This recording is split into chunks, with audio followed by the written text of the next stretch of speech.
Thank you very much. You know this gentleman, one of the truly great legends of our time, my book. Before we begin, I'd like to say a few words about the shooting at Fort Stewart in Georgia.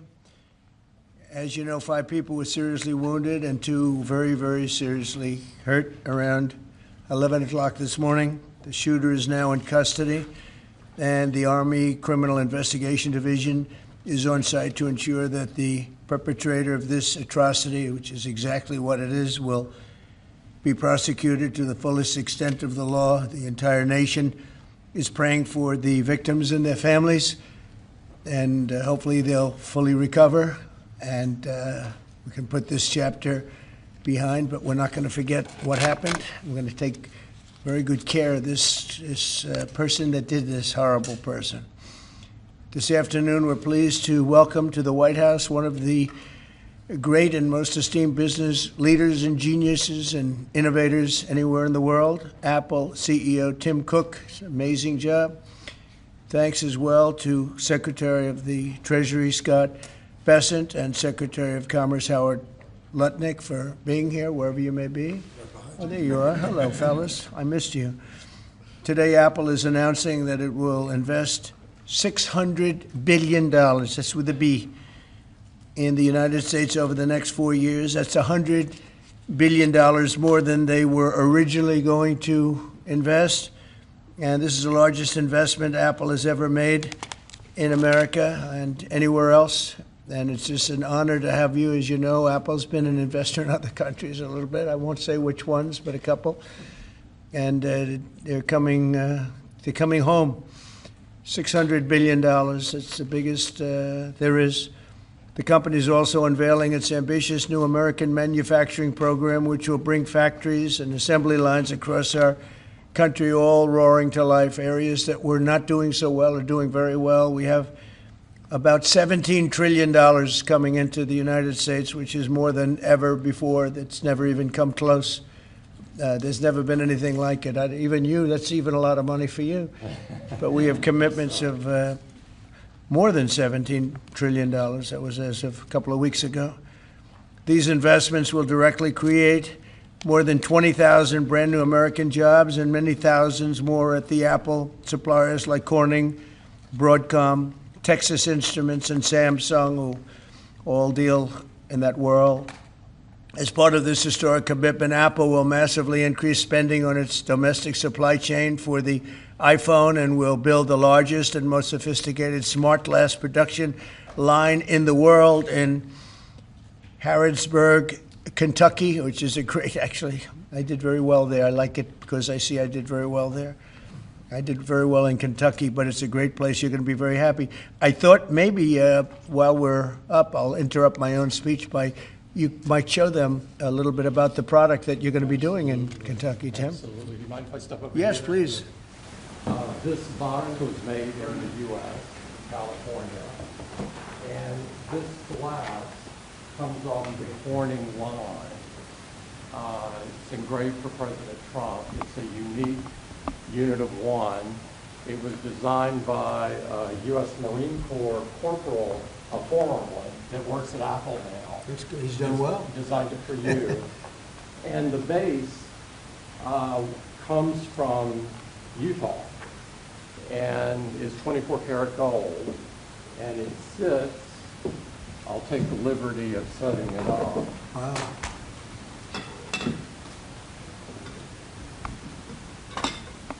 Well, let's see. There we go. Congratulations, Thank you very Mr. much. President. It's Thank you so fantastic. much. Great people of Kentucky. You're going to find it a great place to do business, too. It's fantastic. Isn't that nice? We're doing these things now in the United States instead of other countries, faraway countries. This is a significant step toward the ultimate goal of ensuring that iPhones sold in the United States of America also are made in America. With the mass infusion of capital it's announcing today, Apple will also build a 250,000 square foot server manufacturing facility in Houston and invest billions of dollars to construct data centers across the country from North Carolina to Iowa to Oregon. That's big stuff. Apple will also open state-of-the-art manufacturer economy. It's going to be a manufacturing academy in Detroit, and that's a great place to do. Well, you know, big things are happening in Michigan and Detroit. They're coming in because of what we've done with the, I call it the Great Big Beautiful Bill. I added one word, great. But we have probably the biggest, most comprehensive piece of legislation ever passed. It's going to mean unbelievable numbers of jobs, and no jobs on, think of this, whether it's tips or overtime or Social Security, no tax. So no tax on tips, no tax on Social Security, no tax on overtime. And there's just a small bit of it. For Apple and others businesses, we're talking about the deductions and all of the things. And actually for people that go out and buy a car, first time it's ever been done, we talk about deductions for companies, but they're going to be able to deduct interest when they borrow money to buy a car if it's made in America. It has to be made in America. So it is amazing. And one of the reasons I think I can say that Apple's coming here is the legislation we just passed with this kind of investment. Apple will also open other facilities, rare earth magnets from Texas, and build, oh, I love that you're doing this. I love that. I love that. And build a brand new rare earth recycling line in Mountain Pass, California. I know that area. That's where they have a lot of truly rare earth. That's fantastic. I love that. And Apple will help develop and manufacture semiconductors and semiconductor equipment in Texas, Utah, Arizona, and New York. For years, Americans have watched as many of our leading tech giants built their factories overseas and exported American jobs abroad. But under the Trump administration, we're doing everything possible to make this the best place on earth to build a factory or grow businesses. I'm allowing them to build electric producing plants with their factory, because otherwise they'd have to hook into the grid. And I think it's one of the biggest things we've done, where you can build, Tim, your own electricity. You become your own electric manufacturer, and that goes along with the plant. So you become a utility. So congratulations, now you're in the utility. I hope they don't value your company based on utility, but that's okay. You're going to be making your own electricity, and as you probably know, for much of this and many of the things that we're doing, especially the AI, they would need actually double the electricity that the country now produces for everything. So it's massive electric, and they're going to be able to make their own, and they're getting very fast approvals. Lee Zeldin is doing a fantastic job, including with a 100% expensing on the one big beautiful bill. In return, we're asking our businesses to invest in America, and they're coming in at levels that we've never seen before. So I don't know when it shows up, but there are a lot of factories and a lot of plants that are either under construction or soon will be starting construction. So can't tell you exactly when, but I want to be around in about a year from now and 2 years from now, because we're going to see an explosion, I think, like this country has never seen before. Never. Today's announcement is one of the largest commitments in what has become among the greatest investment booms in our nation's history, and we've got the hottest country anywhere in the world. You know, I told you the story that, and Tim, I'll tell you, but I went to the Middle East, and I was with Qatar, I was with UAE, and the King of Saudi Arabia, all great leaders. And then I went to NATO and saw many great leaders, and we just finished that about 4 weeks ago. Virtually everyone said, in effect, that we were a dead country 1 year ago. America, this was a dead country. We were dying, we were dead. And now you've got the hottest country anywhere in the world. This would have never happened except for certain people. Thank you very much. I appreciate it. NVIDIA is investing $500 billion.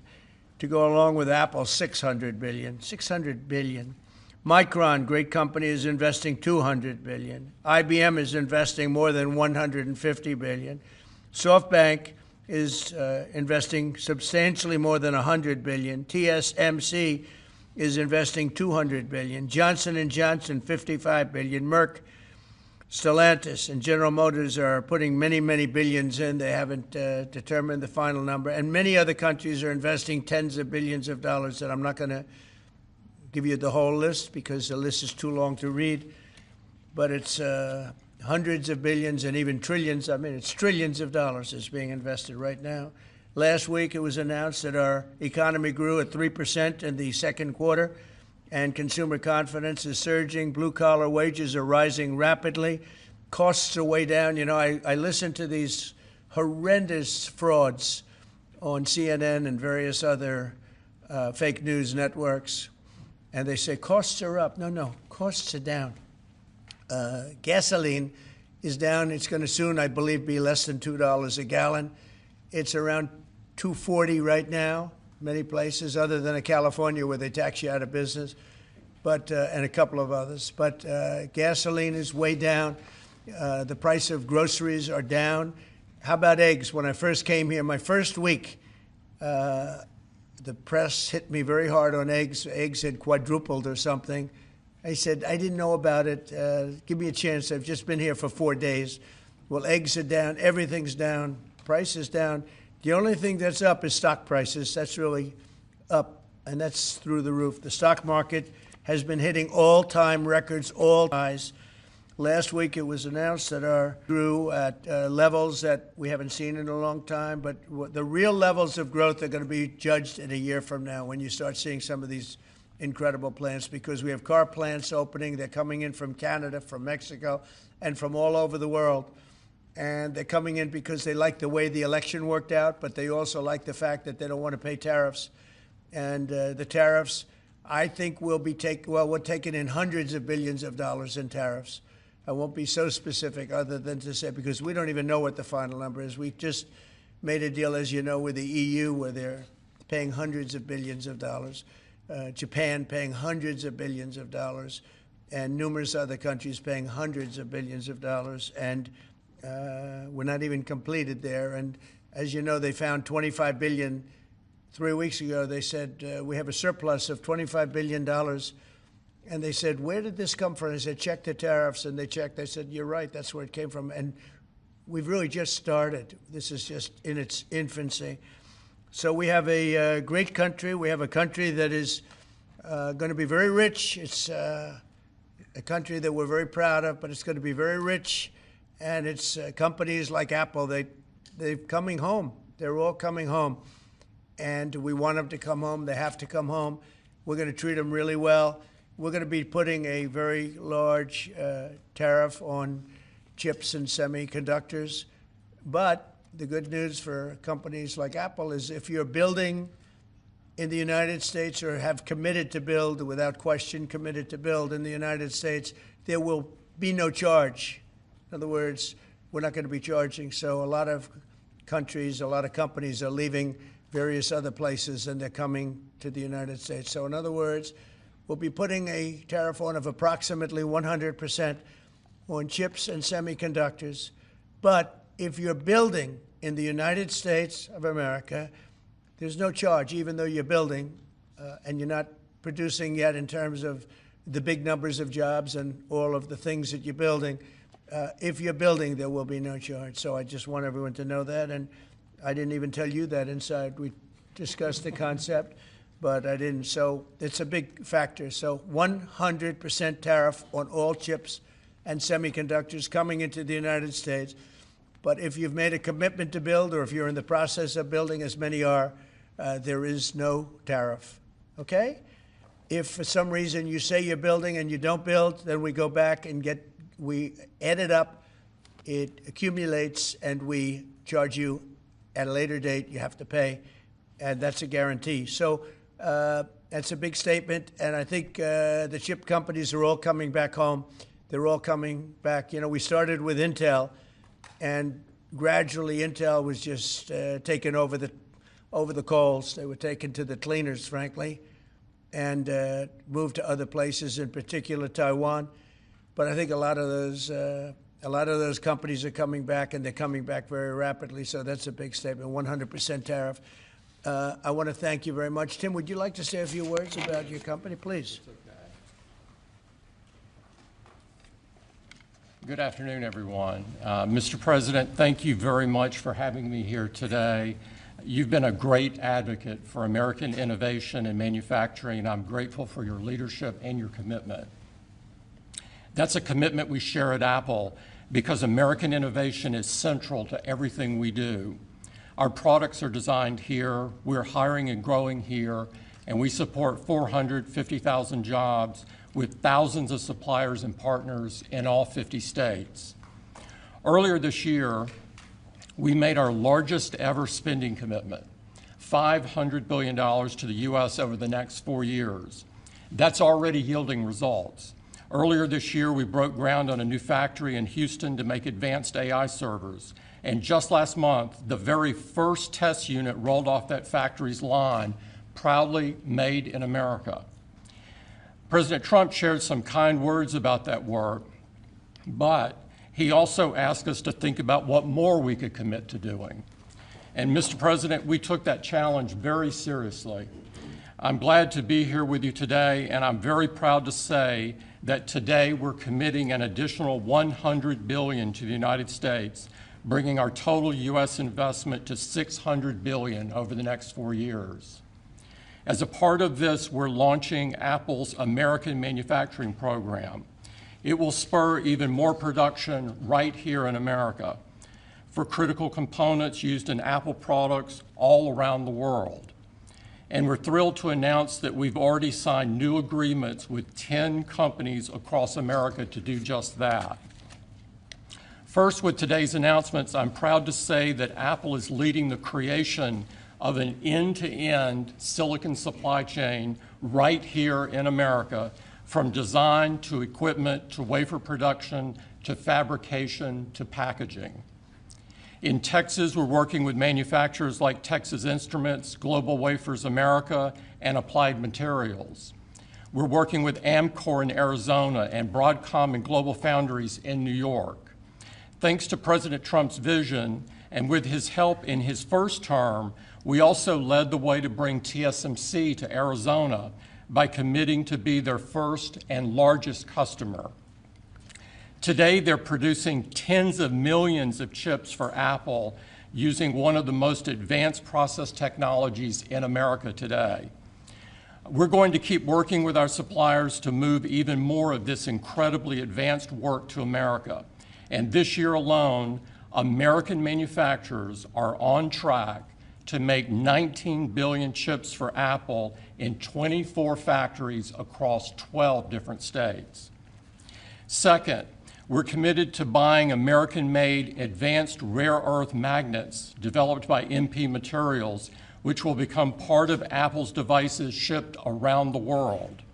MP is the only fully integrated rare earth producer in the United States, and with this partnership, they'll be significantly expanding their flagship facility in Fort Worth, Texas. We're also thrilled to work together on a cutting-edge rare earth recycling line in Mountain Pass, California. And third, in Kentucky, we've worked with our partners at Corning to build the world's largest and most advanced smartphone glass production line. And I'm pleased to announce that very soon, this is for the first time ever, every single new iPhone and every single new Apple Watch sold anywhere in the world will contain cover glass made in Kentucky. In addition to the American Manufacturing Program, we're also significantly growing our investments in AI, including expanding data center capacity in North Carolina, in Nevada, in Iowa, in Arizona, and Oregon. So we're going to keep making investments right here in America. We're going to keep hiring in America. And we're going to keep building technologies at the heart of our products right here in America. Because we're a proud American company, and we believe deeply in the promise of this great nation. Thank you all, and thank you, President Trump, for putting American innovation and American jobs front and center. Thank you, sir. Great honor. Thank you. Very much. Thank you. Appreciate it. What a job he's done. What a job. Incredible. I want to thank you very much, and thank you, JD, for helping along. Good job. Really good job. Any questions, please? Mr. President, Yes. you promised on the campaign trail to bring forth a manufacturing renaissance. You just mentioned $17 trillion in your first 7 months or so. Right. Can you talk about how an investment like this, all the other ones that you laid out, will positively impact the millions of Americans that trusted you with their vote? Thank you very much. It changes our country. I mean, our country is a very different country than it was 6 months ago. And people like Tim are coming. We had Micron in yesterday. We had all of the big, great companies that you read about, you don't know about, but you read about. Many of them were making products outside of our country. Foolishly, we lost them. If we had the right person sitting in that seat, that would have never happened 20 and 30 years ago. When you look at the chip business, it would have never left our shores. We had 100% of chips originally, and then we slowly got taken down to nothing. We have the biggest chip companies, to both of them, but we have the biggest in the world coming in. They're going to Arizona and beyond. And we're going to have, in a short period of time, we'll be up to almost 50% of the chips from starting in nothing. And that's something. But we have the greatest companies in the world coming into our country, and that means jobs, and it means wealth, and wealth means security for our people. Okay? Brian? Yes, sir. Congratulations on this investment, President Trump. And Thank you. What a great example of putting America first. What does the labor force look like to fill these jobs that you have? Do we have enough skilled American workers to fill these? Well, we do have a lot of workers, and we have a lot of workers that hadn't been looking for work because they were disincentivized, frankly. And people like Tim have tremendous schools and training centers that they build along with a lot of their big plants where they train people on whether it's glass, like in Kentucky, or computers, or whatever they might be doing. It's a complex world, and they train people, and they do a great job. So it's a whole new workforce. Now, we have a lot of them in energy because, you know, they've always liked energy. As you know, coal has opened up and opened up big. We brought it back and brought it back in a very large way. You know, China's right now building 58 coal-fired plants, 58 big ones. And here we were saying we don't take coal. We have more coal than anybody else in the world. We have more oil and gas than anybody else in the world. But we have tremendous energy jobs, and the energy, as you know, we're booming with energy. And that's why the gasoline prices are down. The costs are down. I just hope when they watch these shows, I watch this, I won't use names because I just make them better known, that nobody knows who they are.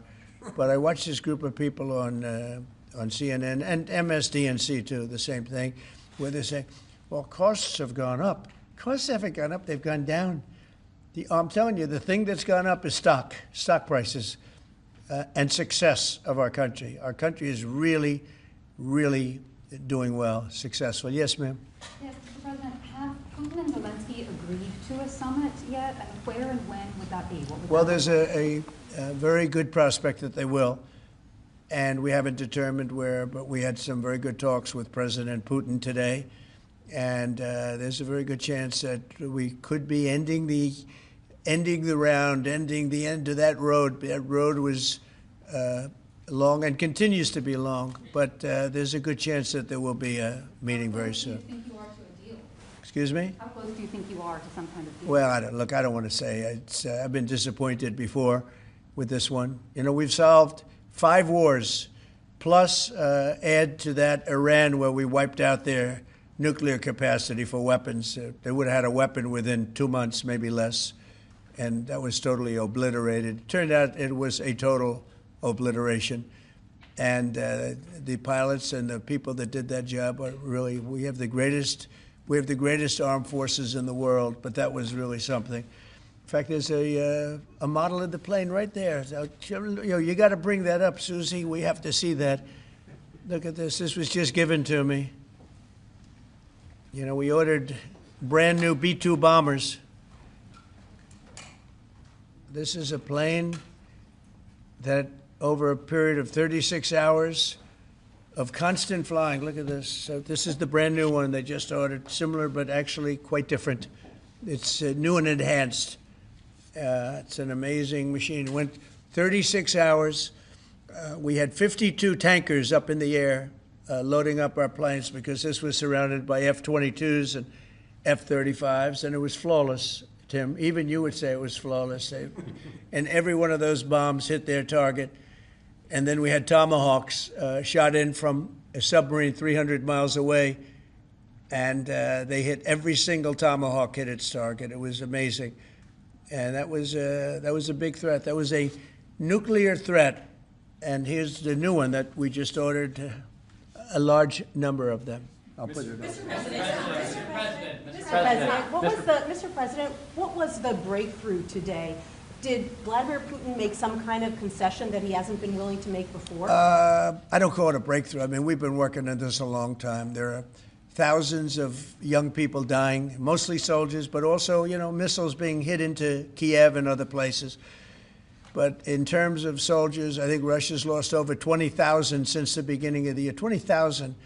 And I guess the estimate for Ukraine is about 9,000. It's a terrible situation. We want to get it stopped. We don't have American soldiers there, but I feel I have an obligation to get it stopped. This was not my war. This war would have never started, not even a chance. And it didn't start for 4 years. It went 4 years and didn't start. But this is Biden's war. This was on his watch.